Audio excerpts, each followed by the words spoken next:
ನಮಸ್ಕಾರ ಸ್ನೇಹಿತರೆ, ಹೇಗಿದ್ರೆ ಎಲ್ಲರೂ ಚೆನ್ನಾಗಿದ್ದೀರಾ ಅಂದ್ಕೊಂಡಿದ್ದೀನಿ ಸ್ನೇಹಿತರೆ. ಎಲ್ರಿಗೂ SBB ಮೀಡಿಯಾದ ಮತ್ತೊಂದು ವಿಡಿಯೋಗೆ ತಮಗೆಲ್ರಿಗೂ ಸ್ವಾಗತ ಸುಸ್ವಾಗತ. ಸ್ನೇಹಿತರೆ, 2025ರ ಈ ವರ್ಷದಲ್ಲಿ ಜುಲೈ ತಿಂಗಳಿನಲ್ಲಿ ಜುಲೈ 16ರ ನಂತರ ವೃಷಭ ರಾಶಿಯವರ ಜೀವನದಲ್ಲಿ ಏನೆಲ್ಲ ಅದೃಷ್ಟ ಒಲಿಯಲಿದೆ ಸ್ನೇಹಿತರೆ. ಈ ವೃಷಭ ರಾಶಿಯವರ ರಾಶಿಗೆ ಸಂಬಂಧಪಟ್ಟಂತೆ ಈ ಜುಲೈ 16ರ ನಂತರ ಆರೋಗ್ಯ, ಶಿಕ್ಷಣ, ಉದ್ಯೋಗ, ಆರ್ಥಿಕ ಸ್ಥಿತಿ, ಕುಟುಂಬ ಮತ್ತು ವ್ಯಾಪಾರಕ್ಕೆ ಸಂಬಂಧಪಟ್ಟಂತೆ ಜುಲೈ 16ರ ನಂತರ ಏನೆಲ್ಲ ಲಾಭಗಳನ್ನು ಪಡೆಯಲಿದ್ದೀರಿ, ಗ್ರಹಗಳ ಸಂಚಾರದಿಂದಾಗಿ ಯಾವುದರಲ್ಲಿ ಶುಭವಾಗಲಿದೆ, ಯಾವುದರಲ್ಲಿ ಬಹಳ ಎಚ್ಚರಿಕೆಯನ್ನು ವಹಿಸಬೇಕು ಎಂಬುದರ ಸಂಪೂರ್ಣ ಮಾಹಿತಿಯನ್ನು ತಿಳಿಸ್ಕೊಡ್ತಾ ಹೋಗ್ತೇನೆ ಸ್ನೇಹಿತರೆ. ಆದ್ದರಿಂದ ವಿಡಿಯೋನ ಸ್ಕಿಪ್ ಮಾಡದೆ ಇಲ್ಲಿಂದ ಕೊನೆ ತನಕ ನೋಡ್ತಾ ಹೋಗಿ ಸ್ನೇಹಿತರೆ. ಓಡಿಸಿ ವಿಡಿಯೋನ ನೋಡೋದ್ರಿಂದ ಅಷ್ಟು ಇನ್ಫಾರ್ಮೇಷನ್ ಅರ್ಥ ಆಗೋದಿಲ್ಲ ಸ್ನೇಹಿತರೆ. ಸೊ ಫಸ್ಟಿಂದ ಏನು ತನಕ ವಿಡಿಯೋನ ವಾಚ್ ಮಾಡಿ. ಹಾಗೆ ನಮ್ಮ ಈ ವಿಡಿಯೋ ಎಷ್ಟಾಗಿತ್ತು ಅಂದರೆ ವಿಡಿಯೋಗೆ ಒಂದು ಲೈಕ್ ಮಾಡಿ. ಯಾರಿನ್ನೂ ಚಾನಲ್ನ ಸಬ್ಸ್ಕ್ರೈಬ್ ಮಾಡ್ಕೊಳ್ಳಿ ಸ್ನೇಹಿತರೆ, ಅವರು ಈಗಲೇ ಸಬ್ಸ್ಕ್ರೈಬ್ ಮಾಡಿಕೊಂಡು ಪ್ರತಿನಿತ್ಯ ವಿಡಿಯೋನ ವಾಚ್ ಮಾಡ್ತಿರೋರಿಗೆ ಥ್ಯಾಂಕ್ ಯು ಸೊ ಮಚ್ ಅಂತ ಹೇಳ್ತಾ, ಇನ್ನು ತಡ ಮಾಡೋದು ಬೇಡ ಸ್ನೇಹಿತರೆ. ಜುಲೈ 16ರ ನಂತರ ವೃಷಭ ರಾಶಿಯವರ ಜೀವನದಲ್ಲಿ ಏನೆಲ್ಲ ಅದೃಷ್ಟವಲ್ಲಿದೆ, ಗ್ರಹಗಳ ಸಂಚಾರ ಹೇಗಿರ್ತದೆ ಅಂತ ಈಗ ಒಂದೊಂದಾಗಿ ತಿಳಿಸ್ಕೊಡ್ತಾ ಹೋಗ್ತೇನೆ. ಗಮನವಿಟ್ಟು ನೋಡ್ತಾ ಹೋಗಿ ಸ್ನೇಹಿತರೆ. ಮೊದಲನೇದಾಗಿ ಈ ವೃಷಭ ರಾಶಿ ಚಕ್ರದ 2ನೇ ರಾಶಿಗೆ ಬರ್ತಾ ಹೋಗ್ತದೆ. ಈ ರಾಶಿ ಚಕ್ರದ 30ರಿಂದ 90 ಡಿಗ್ರಿಗಳನ್ನು ಒಳಗೊಂಡಿರುವಂತಹ ಈ ವೃಷಭ ರಾಶಿ ಕೃತಿಕ ನಕ್ಷತ್ರ 2, 3, 4 ಪಾದಗಳು, ರೋಹಿಣಿ ನಕ್ಷತ್ರ 4 ಪಾದಗಳು, ಮೃಗಶಿರ ನಕ್ಷತ್ರ 1, 2 ಪಾದಗಳು. ಈ ನಕ್ಷತ್ರದ ಅಡಿಯಲ್ಲಿ ಜನಿಸಿದ ವ್ಯಕ್ತಿಗಳು ಈ ವೃಷಭ ರಾಶಿಗೆ ಬರ್ತಾ ಹೋಗ್ತಾರೆ ಸ್ನೇಹಿತರೆ. ಈ ರಾಶಿಯ ಅಧಿಪತಿ ಶುಕ್ರವಾಗಿರ್ತಾರೆ ಸ್ನೇಹಿತರೆ. ಇನ್ನು ಈ ಜುಲೈ ತಿಂಗಳಿನಲ್ಲಿ ಜುಲೈ 16ರ ನಂತರ ಗ್ರಹ ಸಂಚಾರಗಳು ಹೇಗಿರ್ತದೆ ಅಂತ ಕೇಳೋದಾದ್ರೆ, ಮೊದಲನೇದಾಗಿ ಸೂರ್ಯಗ್ರಹದ ಸ್ಥಾನಕ್ಕೆ ಬರೋದಾದ್ರೆ, ಇದೇ ಜುಲೈ 16ರಂದು ನಿಮ್ಮ ರಾಶಿಯ 4ನೇ ಮನೆಯ ಅಧಿಪತಿಯಾಗಿರುವಂತಹ ಸೂರ್ಯನು ನಿಮ್ಮ 2ನೇ ಮನೆಯಾದ ಮಿಥುನ ರಾಶಿಯಿಂದ 3ನೇ ಮನೆಯಾದ ಕಟಕ ರಾಶಿಗೆ ಪ್ರವೇಶಿಸುತ್ತಾರೆ ಸ್ನೇಹಿತರೆ. ಈ ರಾಶಿ ಬದಲಾವಣೆಯಿಂದ ಜುಲೈ 16ರ ನಂತರ ನಿಮ್ಮಲ್ಲಿ ಧೈರ್ಯ, ಆತ್ಮವಿಶ್ವಾಸ ಹೆಚ್ಚಾಗ್ತಾ ಹೋಗ್ತದೆ. ಸಹೋದರರೊಂದಿಗೆ ಸಂಬಂಧಗಳು ಸುಧಾರಿಸ್ತಾ ಬರ್ತವೆ ಸ್ನೇಹಿತರೆ. ಸಣ್ಣ ಪ್ರಯಾಣಗಳನ್ನು ಕೂಡ ಮಾಡುವಂತಹ ಚಾನ್ಸಸ್ ಕೂಡ ಇದೇ ತಿಂಗಳಿನಲ್ಲಿ ಉಂಟಾಗ್ತಾ ಹೋಗ್ತದೆ. ಸಂವಹನ ಮತ್ತು ಬರವಣಿಗೆಯ ಕ್ಷೇತ್ರಗಳಲ್ಲಿ ನಿಮಗೆ ಅನುಕೂಲಕರವಾದಂತಹ ಫಲಿತಾಂಶಗಳನ್ನು ಈ ವೃಷಭ ರಾಶಿಯವರು ಕಾಣ್ತಾ ಹೋಗ್ತಾರೆ.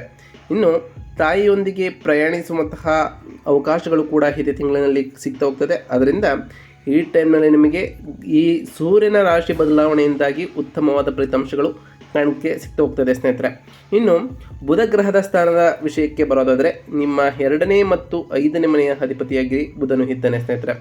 ಇಡೀ ಜುಲೈ ತಿಂಗಳು ನಿಮ್ಮ 3ನೇ ಮನೆಯಲ್ಲಿ ಇರುವ ಕಾರಣ ಇದರಿಂದಾಗಿ ನಿಮ್ಮ ಮಾತು, ಆರ್ಥಿಕ ವಿಷಯಕ್ಕೆ ಸಂಬಂಧಪಟ್ಟಂತೆಯೇ ಹಾಗೆ ಮಕ್ಕಳು, ಶಿಕ್ಷಣ ಮತ್ತು ಸಣ್ಣ ಪ್ರಯಾಣಗಳ ಮೇಲೆ ಸಾಕಷ್ಟು ಪ್ರಭಾವ ಬೀರ್ತಾ ಹೋಗ್ತದೆ. ಆದ್ದರಿಂದ ಮಕ್ಕಳ ವಿಷಯದಲ್ಲಿ ಬಹಳ ಎಚ್ಚರಿಕೆಯಿಂದ ಇರಬೇಕಾಗಿರ್ತದೆ. ನಿಮ್ಮ ಆರ್ಥಿಕ ವಿಷಯದಲ್ಲೂ ಉಳಿತಾಯದ ಕಡೆ ಹೆಚ್ಚಿನ ಗಮನವನ್ನು ಕೊಡಬೇಕಾಗಿರ್ತದೆ ಸ್ನೇಹಿತರೆ. ಇನ್ನು ಶುಕ್ರ ಗ್ರಹದ ಸ್ಥಾನದ ವಿಚಾರಕ್ಕೆ ಬರೋದಾದರೆ, ನಿಮ್ಮ 1ನೇ ಮತ್ತು 6ನೇ ಮನೆಯ ಅಧಿಪತಿಯಾಗಿ ಶುಕ್ರನು ಇದ್ದಾನೆ. ಜುಲೈ 26ರಂದು, ಇದೇ ತಿಂಗಳ ಜುಲೈ 26ರಂದು ನಿಮ್ಮ 1ನೇ ಮನೆಯಾದ ವೃಷಭ ರಾಶಿಯಿಂದ 2ನೇ ಮನೆಯಾದ ಮಿಥುನ ರಾಶಿಗೆ ರಾಶಿ ಬದಲಾವಣೆಯನ್ನು ಮಾಡ್ತಾ ಹೋಗ್ತಾರೆ ಸ್ನೇಹಿತರೆ. ಇದರಿಂದಾಗಿ ನಿಮ್ಮ ವ್ಯಕ್ತಿತ್ವ, ಆರೋಗ್ಯ, ಆರ್ಥಿಕ ವಿಷಯಗಳಿಗೆ ಸಂಬಂಧಪಟ್ಟಂತೆಯೇ ಹಾಗೆ ಕೌಟುಂಬಿಕ ಮೌಲ್ಯಗಳಿಗೆ ಸಂಬಂಧಪಟ್ಟಂತಹ ವಿಷಯಗಳ ಮೇಲೆ ನಿಮ್ಮ ಗಮನ ಬದಲಾಗ್ತಾ ಹೋಗ್ತದೆ. ಕುಟುಂಬದಲ್ಲಿ ಸಾಮರಸ್ಯವು ಕೂಡ ಈ ಟೈಮ್ನಲ್ಲಿ ಶುಕ್ರನ ರಾಶಿ ಬದಲಾವಣೆಯಿಂದ ಉಂಟಾಗ್ತಾ ಹೋಗ್ತದೆ ಸ್ನೇಹಿತರೆ.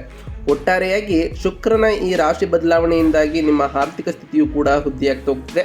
ಇನ್ನು ಮಂಗಳ ಗ್ರಹದ ವಿಷಯಕ್ಕೆ ಬರೋದಾದರೆ, 7ನೇ ಮತ್ತು 12ನೇ ಮನೆಯ ಅಧಿಪತಿಯಾಗಿ ಮಂಗಳನು ಇದ್ದಾನೆ.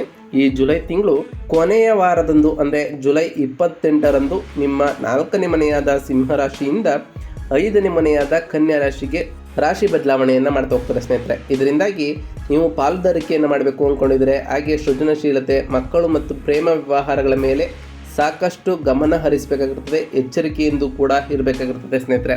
ಇನ್ನು ಗುರುವಿನ ವಿಚಾರಕ್ಕೆ ಬರೋದಾದರೆ, ಗುರುಗ್ರಹದ ಸ್ಥಾನವು ನಿಮ್ಮ 8ನೇ ಮತ್ತು 11ನೇ ಮನೆಯ ಅಧಿಪತಿಯಾಗಿ ಗುರು ಇದ್ದಾನೆ. ಗುರು ನಿಮಗೆ ಶುಭಕಾರಕನಾಗಿ ಇದ್ದಾನೆ. ಈ ತಿಂಗಳು ಪೂರ್ತಿ ಗುರು 2ನೇ ಮನೆಯಲ್ಲಿ ಇರ್ತಾನೆ ಸ್ನೇಹಿತರೆ. ಇದರಿಂದಾಗಿ ನಿಮಗೆ ಆಕಸ್ಮಿಕ ಧನಲಾಭಗಳು ಉಂಟಾಗ್ತಾ ಹೋಗ್ತದೆ. ಉತ್ತಮ ಧನಲಾಭದ ಜೊತೆಗೆ ಹಿರಿಯರ ಬೆಂಬಲವೂ ಕೂಡ ನಿಮಗೆ ಸಿಗ್ತಾ ಹೋಗ್ತದೆ ಸ್ನೇಹಿತರೆ. ಸಂಶೋಧನೆಗಳು, ಆರ್ಥಿಕ ವಿಷಯಗಳ ಮೇಲೆ ಸಾಕಷ್ಟು ಪ್ರಭಾವವನ್ನು ಬೀರೋದ್ರಿಂದ ನಿಮ್ಮ ಆರ್ಥಿಕ ವಿಷಯದಲ್ಲಿ ಬಹಳಷ್ಟು ಏರಿಳಿತಗಳು ಕಡಿಮೆ ಆಗ್ತಾ ಹೋಗ್ತದೆ. ಇದರಿಂದ ನಿಮ್ಮ ಆರ್ಥಿಕ ಸ್ಥಿತಿಯು ಕೂಡ ಉತ್ತಮವಾಗಿರ್ತದೆ ಸ್ನೇಹಿತರೆ. ಇನ್ನು ಶನಿ ಗ್ರಹದ ವಿಚಾರಕ್ಕೆ ಬರೋದಾದರೆ, ಶನಿ ನಿಮ್ಮ 9ನೇ ಮತ್ತು 10ನೇ ಮನೆಯ ಅಧಿಪತಿಯಾಗಿ ಶನಿ ಗ್ರಹ ಇದ್ದಾರೆ ಸ್ನೇಹಿತರೆ. ಇಡೀ ಜುಲೈ ತಿಂಗಳು ನಿಮ್ಮ 11ನೇ ಮನೆಯಲ್ಲಿ ಶನಿ ಇರೋದರಿಂದಾಗಿ ನಿಮ್ಮ ವೃತ್ತಿ, ಅದೃಷ್ಟ, ಆಧ್ಯಾತ್ಮಿಕತೆ ಮತ್ತು ಆದಾಯದ ಮಾರ್ಗಗಳಲ್ಲಿ ಸ್ಥಿರತೆಯೂ ಕೂಡ ಹೆಚ್ಚು ಹೋಗ್ತದೆ. ಸ್ಥಿರತೆ ಇರೋದ್ರಿಂದ ನಿಮ್ಮ ಹಣಕಾಸಿನ ವಿಚಾರದಲ್ಲೂ ಕೂಡ ಸ್ಥಿರತೆಯೂ ಇರ್ತದೆ. ಅದೃಷ್ಟವೂ ಕೂಡ ಕೂಡಿ ಬರಲಿದೆ. ಇನ್ನು ವೃತ್ತಿಯ ವಿಚಾರಕ್ಕೆ ಕೂಡ ಒಳ್ಳೆಯ ಫಲಿತಾಂಶಗಳನ್ನು ನೀವು ಕಾಣ್ತಾ ಹೋಗ್ತೀರಿ. ಇನ್ನು ರಾಹುಗ್ರಹದ ವಿಚಾರಕ್ಕೆ ಬರೋದಾದರೆ, ರಾಹು ನಿಮ್ಮ 10ನೇ ಮನೆಯಲ್ಲಿ ಇರ್ತಾನೆ ಸ್ನೇಹಿತರೆ. ಇದರಿಂದ ವೃತ್ತಿಯಲ್ಲಿ ಅನಿರೀಕ್ಷಿತ ಬದಲಾವಣೆಗಳು, ಹೊಸ ಹೊಸ ಅವಕಾಶಗಳು, ಹಾಗೆಯೇ ಸಾಮಾಜಿಕ ಮನ್ನಣೆ ಮೇಲೆ ಸಾಕಷ್ಟು ರಾಹು ಪ್ರಭಾವವನ್ನು ಬೀರೋ ಕಾರಣ ಈ ಟೈಮ್ನಲ್ಲಿ ಎಚ್ಚರಿಕೆಯಿಂದ ಇರಬೇಕು. ಹಾಗೆ ಹೊಸ ಹೊಸ ಅವಕಾಶಗಳನ್ನು ನೀವು ಕೈಗೂಡಿಸುವಾಗ ಬಹಳ ಎಚ್ಚರಿಕೆಯಿಂದ ಮುನ್ನಡೆಯಬೇಕಾಗಿರ್ತದೆ ಸ್ನೇಹಿತರೆ. ಇನ್ನು ಕೇತು ಗ್ರಹದ ವಿಚಾರಕ್ಕೆ ಬರೋದಾದರೆ, ಕೇತು ನಿಮ್ಮ 4ನೇ ಮನೆಯಲ್ಲಿ ಇರ್ತಾನೆ ಸ್ನೇಹಿತರೆ. ಇದರಿಂದಾಗಿ ಮನೆಯ ವಾತಾವರಣ, ತಾಯಿಯೊಂದಿಗಿನ ಬಾಂಧವ್ಯ ಮತ್ತು ಮನಸ್ಸಿನಲ್ಲಿ ಶಾಂತಿಯ ಮೇಲೆ ಸಾಕಷ್ಟು ಗಮನವನ್ನು ನೀವು ಹರಿಸಬೇಕಾಗಿರ್ತದೆ. ಒಟ್ಟಾರೆಯಾಗಿ ಈ ಜುಲೈ ತಿಂಗಳು ಈ ವೃಷಭ ರಾಶಿಯವರಿಗೆ ಒಂದು ಅದ್ಭುತವಾದ ತಿಂಗಳಾಗಿರುತ್ತದೆ. ಅದರಲ್ಲೂ ಜುಲೈ 16 ಕಳೆದ ನಂತರ ನಿಮ್ಮ ಭಾಗ್ಯ ಮತ್ತು ರಾಜ್ಯದ ಅಧಿಪತಿಯಾಗಿರುವಂತಹ ಶನಿಯು ಲಾಭದ ಸ್ಥಾನದಲ್ಲಿ ಮತ್ತು ಲಾಭದ ಅಧಿಪತಿಯಾಗಿರುವಂತಹ ಗುರು ಧನದ ಸ್ಥಾನದಲ್ಲಿ ಸಂಚರಿಸೋದರಿಂದಾಗಿ ಈ ತಿಂಗಳು ವೃತ್ತಿ ಮತ್ತು ಆರ್ಥಿಕ ವಿಷಯಗಳಲ್ಲಿ ಬಹು ನಿರೀಕ್ಷಿತ ಶಿಖರವನ್ನು ನೀವು ಏರ್ತಾ ಹೋಗ್ತೀರಿ ಸ್ನೇಹಿತರೆ. ಬಹುತೇಕ ನಿಮ್ಮೆಲ್ಲ ಪ್ರಯತ್ನಗಳಿಗೂ ಕೂಡ ಯಶಸ್ಸು ದೊರಕ್ತಾ ಹೋಗ್ತದೆ ಸ್ನೇಹಿತರೆ. ಕುಟುಂಬ ಜೀವನದಲ್ಲಿ ಮತ್ತು ಮಾನಸಿಕ ವಿಷಯದಲ್ಲಿ ಕೆಲವು ಸವಾಲುಗಳು ಎದುರುವಂತಹ ಸಾಧ್ಯತೆ ಇದೆ. ಆದ್ದರಿಂದ ಬಹಳ ಎಚ್ಚರಿಕೆಯಿಂದ ಇರಬೇಕಾಗಿರ್ತದೆ. ಸಮತೋಲನವನ್ನು ಕಾಯ್ದುಕೊಳ್ಳುವ ಮೂಲಕ ಇದನ್ನು ನೀವು ಸರಿದೂಗಿಸಬಹುದಾಗಿದೆ ಸ್ನೇಹಿತರೆ. ಇನ್ನು ಈ ತಿಂಗಳಿನಲ್ಲಿ ವೃತ್ತಿ ಜೀವನ ಮತ್ತು ಉದ್ಯೋಗಕ್ಕೆ ಸಂಬಂಧಪಟ್ಟಂತೆ ಸುವರ್ಣ ಯುಗಾಂದಿ ಅಂತ ಹೇಳ್ಬೋದು ಈ ತಿಂಗಳು.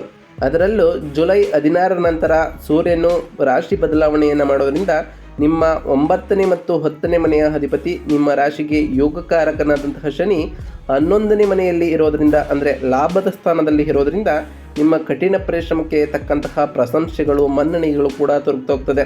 ಬಡ್ತಿಗಳು ಹೆಚ್ಚಾಗ್ಬೋದು, ವೇತನ ಹೆಚ್ಚಳ ಆಗ್ತಾ ಹೋಗ್ತದೆ. ನೀವು ಬಯಸಿದ ಸ್ಥಳಕ್ಕೆ ವರ್ಗಾವಣೆ ಆಗುವಂತಹ ಬಲವಾದ ಅವಕಾಶಗಳು ಕೂಡ ಇದೇ ತಿಂಗಳಿನಲ್ಲಿ ನೀವು ಕಾಣ್ತಾ ಹೋಗ್ತೀರಿ.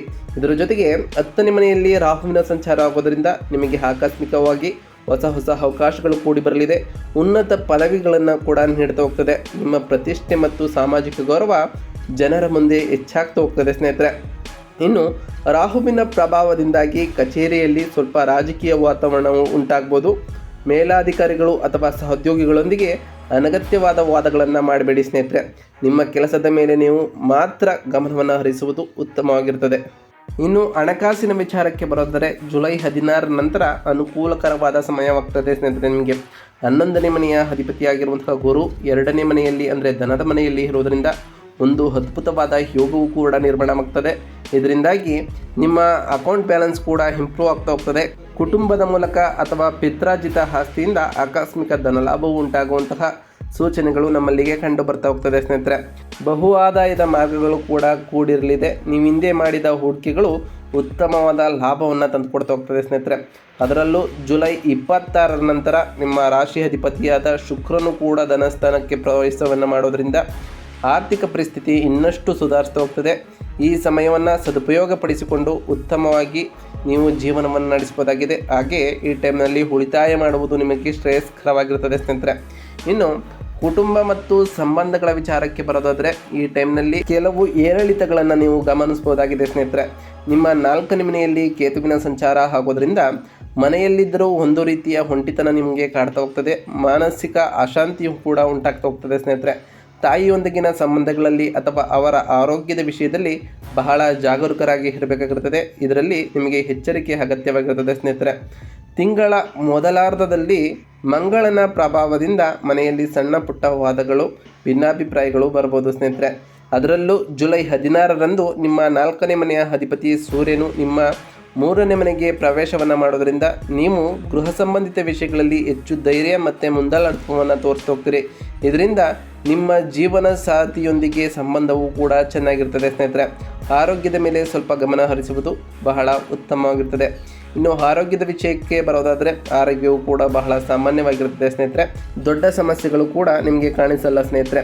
4ನೇ ಮನೆಯಲ್ಲಿ ಕೇತು ಇರೋದರಿಂದಾಗಿ ಮಾನಸಿಕ ಒತ್ತಡ, ಆತಂಕ ಎದುರಾಗುವಂತಹ ಸಾಧ್ಯತೆಗಳು ಕೂಡ ಇದ್ದು, ಜುಲೈ 26 ನಂತರ ಶುಕ್ರನು 2ನೇ ಮನೆಗೆ ಪ್ರವೇಶವನ್ನು ಮಾಡೋದರಿಂದ ಕಣ್ಣುಗಳು ಅಥವಾ ಮುಖಕ್ಕೆ ಸಂಬಂಧಪಟ್ಟಂತಹ ಸಣ್ಣ ಪುಟ್ಟ ಸಮಸ್ಯೆಗಳು ಬರ್ಬೋದು. ಕೆಲಸದ ಒತ್ತಡವನ್ನು ಕಡಿಮೆ ಮಾಡಿಕೊಂಡು ಸರಿಯಾದ ವಿಶ್ರಾಂತಿಯನ್ನು ತೆಗೆದುಕೊಳ್ಳಿ ಸ್ನೇಹಿತರೆ. ಉತ್ತಮವಾದ ಆರೋಗ್ಯವನ್ನು ಕಾಪಾಡಿಕೊಳ್ಳಲು ನೀವು ಪ್ರತಿನಿತ್ಯ ಧ್ಯಾನ ಮತ್ತು ವ್ಯಾಯಾಮವನ್ನು ಮಾಡೋದ್ರಿಂದ ನಿಮ್ಮ ಆರೋಗ್ಯವು ಕೂಡ ಇಂಪ್ರೂವ್ಮೆಂಟ್ ಕಾಣ್ತಾ ಹೋಗ್ತದೆ. ಹಾಗೆಯೇ ಸಮತೋಲಿತ ಆಹಾರವು ಕೂಡ ನಿಮ್ಮ ಆರೋಗ್ಯದ ಒಂದು ಭಾಗವಾಗಿರ್ತದೆ. ಅದರಿಂದ ಸಮತೋಲಿತ ಆಹಾರವನ್ನು ಸೇವಿಸಿ ಸ್ನೇಹಿತರೆ. ಇನ್ನು ವ್ಯಾಪಾರದ ವಿಷಯಕ್ಕೆ ಬರೋದಾದರೆ ಈ ತಿಂಗಳು ಲಾಭದ ಸುಗ್ಗಿಯನ್ನು ತರ್ತಾ ಹೋಗ್ತದೆ ಸ್ನೇಹಿತರೆ. ಶನಿ ಮತ್ತು ಗುರು ಅತ್ಯಂತ ಅನುಕೂಲಕರವಾದ ಸ್ಥಾನಗಳಲ್ಲಿ ಇರೋದರಿಂದ, ಅದರಲ್ಲೂ ಜುಲೈ 16 ನಂತರ ವ್ಯಾಪಾರದಲ್ಲಿ ಸ್ಥಿರವಾದ ಬದಲಾವಣೆಗಳು ಕಾಣ್ತಾ ಹೋಗ್ತವೆ. ಹೊಸ ಒಪ್ಪಂದಗಳು ಉಂಟಾಗ್ತದೆ. ದೊಡ್ಡ ಯೋಜನೆಗಳು ನಿಮ್ಮ ಕೈಗೆ ಬರ್ತಾ ಹೋಗ್ತದೆ. ವಿಶೇಷವಾಗಿ ಸರ್ಕಾರಕ್ಕೆ ಸಂಬಂಧಪಟ್ಟಂತಹ ಕೆಲಸವನ್ನು ಮಾಡುವಂಥವರಿಗೆ ಭೂ ಸಂಬಂಧಿತ ವ್ಯವಹಾರಗಳನ್ನು ಮಾಡುವವರಿಗೂ ಕೂಡ ಇದು ಒಳ್ಳೆಯ ಸಮಯವಾಗಿರ್ತದೆ ಸ್ನೇಹಿತರೆ. ಪಾಲುದಾರಿಕೆ ವ್ಯಾಪಾರಗಳಲ್ಲಿ ಲಾಭವೂ ಕೂಡ ಇರ್ತದೆ. ಆದರೆ ಪಾಲುದಾರರೊಂದಿಗೆ ಸ್ಪಷ್ಟ ಸಂವಹನ ನಡೆಸುವುದು ನಿಮಗೆ ಬಹುಮುಖ್ಯವಾಗಿರ್ತದೆ ಸ್ನೇಹಿತರೆ. ಇನ್ನು ವಿದ್ಯಾರ್ಥಿಗಳ ವಿಷಯಕ್ಕೆ ಬರೋದಾದರೆ ವಿದ್ಯಾರ್ಥಿಗಳು ಕೂಡ ಈ ತಿಂಗಳು ಅತ್ಯಂತ ಪ್ರೋತ್ಸಾಹದಾಯಕವಾದಂತಹ ತಿಂಗಳಾಗುತ್ತೆ. ಜುಲೈ 16 ಮತ್ತು ಜುಲೈ 26 ನಂತರ ನಿಮ್ಮ ರಾಶಿ ಬದಲಾವಣೆಗಳು ಆಗ್ತಾ ಹೋಗ್ತದೆ ಸ್ನೇಹಿತರೆ. 5ನೇ ಮನೆಯ ಅಧಿಪತಿ ಬುಧನು 3ನೇ ಮನೆಯಲ್ಲಿ ಇರೋದರಿಂದ ಚುರುಕುತನ ನಿಮ್ಮಲ್ಲಿ ಹೆಚ್ಚಾಗ್ತಾ ಹೋಗ್ತದೆ. ನಿಜವಾದ ಯಶಸ್ಸು ನಿಮಗೆ ಸಿಗ್ತಾ ಹೋಗ್ತದೆ ಸ್ನೇಹಿತರೆ. ಗುರುವಿನ ಶುಭ ದೃಷ್ಟಿ 2ನೇ ಮನೆಯಲ್ಲಿ ಇರುವ ಕಾರಣ ಗುರುವು ನಿಮ್ಮ ವಿದ್ಯಾಸ್ಥಾನದಲ್ಲಿ 5ನೇ ಮನೆಯನ್ನು ನೋಡೋದ್ರಿಂದ ನಿಮ್ಮ ಏಕಾಗ್ರತೆಯು ಕೂಡ ಹೆಚ್ಚಾಗ್ತಾ ಹೋಗ್ತದೆ. ಕಷ್ಟಕರ ವಿಷಯಗಳನ್ನು ಕೂಡ ಸುಲಭವಾಗಿ ಅರ್ಥ ಮಾಡ್ಕೊಳ್ತಾ ಹೋಗ್ತೀರಿ. ಸ್ಪರ್ಧಾತ್ಮಕ ಪರೀಕ್ಷೆಗಳಿಗೆ ಸಿದ್ಧರಾಗುವಂತಹ ವಿದ್ಯಾರ್ಥಿಗಳು ಅದ್ಭುತವಾದ ಫಲಿತಾಂಶಗಳನ್ನು ಸಾಧಿಸ್ತೀರಿ ಸ್ನೇಹಿತರೆ. ಹೊಸ ಕೌಶಲ್ಯಗಳನ್ನು ಪಡೆಯಲು ಇಚ್ಛಿಸುವಂತಹ ವಿದ್ಯಾರ್ಥಿಗಳು ಕೂಡ ನೀವು ಉತ್ತಮವಾದ ಕಲಿಯುವಂತಹ ಸಮಯ ಈ ಜುಲೈ ತಿಂಗಳಾಗಿರ್ತದೆ. ಆದ್ದರಿಂದ ಈ ಟೈಮ್ನನ್ನು ಸದುಪಯೋಗಪಡಿಸ್ಕೊಳ್ಳಿ ಸ್ನೇಹಿತರೆ. ಒಟ್ಟಾರೆಯಾಗಿ ಈ ವೃಷಭ ರಾಶಿಯವರಿಗೆ ಈ ಜುಲೈ 16 ನಂತರ ಸ್ವಲ್ಪ ಒಳ್ಳೆಯ ಫಲಿತಾಂಶಗಳನ್ನು ನೀವು ಕಾಣ್ತಾ ಹೋಗ್ತೀರಿ ಸ್ನೇಹಿತರೆ. ಹಾಗೆಯೇ ಸ್ವಲ್ಪ ಮಿಶ್ರ ಫಲಿತಾಂಶಗಳು ಕೂಡ ಉಂಟಾಗೋದ್ರಿಂದ ನಾವು ತಿಳಿಸ್ಕೊಡುವಂತಹ ಈ ಸರಳ ಪರಿಹಾರಗಳನ್ನು ಮಾಡೋದ್ರಿಂದ ನಿಮ್ಮ ಜೀವನದಲ್ಲಿ ಸಾಕಷ್ಟು ಬದಲಾವಣೆಯನ್ನು ಕಾಣ್ತಾ ಹೋಗ್ತೀರಿ. ಮೊದಲನೇದಾಗಿ ಪ್ರತಿ ಶನಿವಾರದಂದು ಆ ಶನಿದೇವರ ಜಪವನ್ನು ಮಾಡಿ ಸ್ನೇಹಿತರೆ. ಆ ಶನಿದೇವರಿಗೆ ಪ್ರಿಯವಾದಂತಹ ಕಪ್ಪು ಎಳ್ಳಿನ ಬತ್ತಿಯನ್ನು ಹಚ್ಚೋದ್ರಿಂದ ಆ ಶನಿದೇವರ ನಕಾರಾತ್ಮಕ ಪ್ರಭಾವವನ್ನು ಕಡಿಮೆ ಮಾಡ್ಬೋದಾಗಿದೆ. ಹಾಗೆಯೇ ಆ ಶನಿದೇವರ ಕೃಪೆಗೂ ಕೂಡ ನೀವು ಪಾತ್ರರಾಗ್ತೀರಿ. ಪ್ರತಿ ಗುರುವಾರದಂದು ಓಂ ಗುರುವೇ ನಮಃ ಎಂಬ ಮಂತ್ರವನ್ನು ಜಪಿಸಿ. ಇದರಿಂದ ಆ ಗುರುದೇವರ ಆಶೀರ್ವಾದಕ್ಕೆ ಪಾತ್ರರಾಗ್ತೀರಿ. ಹಾಗೆಯೇ ನವಗ್ರಹದ ದೇವಾಲಯಕ್ಕೆ ಹೋಗಿ ಪ್ರದಕ್ಷಿಣೆ ಹಾಕಿ ಸ್ನೇಹಿತರೆ. ಇದೆಲ್ಲವನ್ನು ಮಾಡೋದ್ರಿಂದ ನಿಮ್ಮ ಎಲ್ಲ ಕಷ್ಟಗಳು ದೂರ ಆಗ್ತಾ ಹೋಗ್ತವೆ. ಹಾಗೆಯೇ ಆ ಲಕ್ಷ್ಮೀ ದೇವಿಯ ಕೃಪೆಯೂ ಕೂಡ ಹೊಲಿಯಲು ಪ್ರತಿ ಶುಕ್ರವಾರದಂದು ಆ ಲಕ್ಷ್ಮೀ ದೇವಿಗೆ ಪೂಜೆಯನ್ನು ಸಲ್ಲಿಸಿ. ಇದರಿಂದ ಮನೆಯಲ್ಲಿ ಶಾಂತಿ ಸಮೃದ್ಧಿಯೂ ಕೂಡ ನೆಲೆಸ್ತಾ ಹೋಗ್ತದೆ ಸ್ನೇಹಿತರೆ. ನಾವು ಈಗ ತಿಳಿಸ್ಕೊಟ್ಟಿರುವಂತಹ ಈ ಸರಳ ಪರಿಹಾರವನ್ನು ಮಾಡಿ ಉತ್ತಮವಾದ ಫಲಿತಾಂಶವನ್ನು ಕಾಣ್ಬೋದಾಗಿದೆ ಸ್ನೇಹಿತರೆ. ಇದಾಗಿತ್ತು ಇವತ್ತಿನ ಒಂದು ವಿಡಿಯೋ ಸ್ನೇಹಿತರೆ. ವಿಡಿಯೋ ಇಷ್ಟ ಆಗಿತ್ತು ಅಂದರೆ ವಿಡಿಯೋಗೆ ಒಂದು ಲೈಕ್ ಕೊಡಿ. ಯಾರಿನ್ನೂ ಚಾನಲ್ನ ಸಬ್ಸ್ಕ್ರೈಬ್ ಮಾಡಿಲ್ಲ ಅವರು ಈಗಲೇ ಸಬ್ಸ್ಕ್ರೈಬ್ ಮಾಡ್ಕೊಳ್ಳಿ ಸ್ನೇಹಿತರೆ. ಸಬ್ಸ್ಕ್ರೈಬ್ ಮಾಡಿಕೊಂಡು ಪ್ರತಿನಿತ್ಯ ವಿಡಿಯೋನ ವಾಚ್ ಮಾಡ್ತಿರೋರಿಗೆ ಥ್ಯಾಂಕ್ ಯು ಸೋ ಮಚ್ ಅಂತ ಹೇಳ್ತಾ, ಹಾಗೆ ಕಮೆಂಟ್ನಲ್ಲಿ ಓಂ ಶನೈಶ್ವರಾಯ ನಮಃ, ಓಂ ಗುರುವೇ ನಮಃ, ಓಂ ಲಕ್ಷ್ಮೀನಾರಾಯಣಾಯ ನಮಃ ಎಂದು ಕಮೆಂಟ್ ಮಾಡಿ ಸ್ನೇಹಿತರೆ. ಆ ಶನಿದೇವರು ಗುರುದೇವರು ಆ ಲಕ್ಷ್ಮೀನಾರಾಯಣ ದೇವ ನಿಮಗೆ ಆಯುಷ್ಯ ಆರೋಗ್ಯ ಸಮೃದ್ಧಿಯನ್ನು ಕೊಟ್ಟು ಕಾಪಾಡಲಿ ಅಂತ ದೇವರಲ್ಲಿ ಕೇಳ್ಕೊಳ್ತಾ ಇವತ್ತಿನ ಒಂದು ವಿಡಿಯೋನ ಮುಗಿಸ್ತಿದ್ದೀನಿ ಸ್ನೇಹಿತರೆ. ಸಿಗ್ತೀನಿ ಮತ್ತೊಂದು ವಿಡಿಯೋದೊಂದಿಗೆ. Thank you for watching.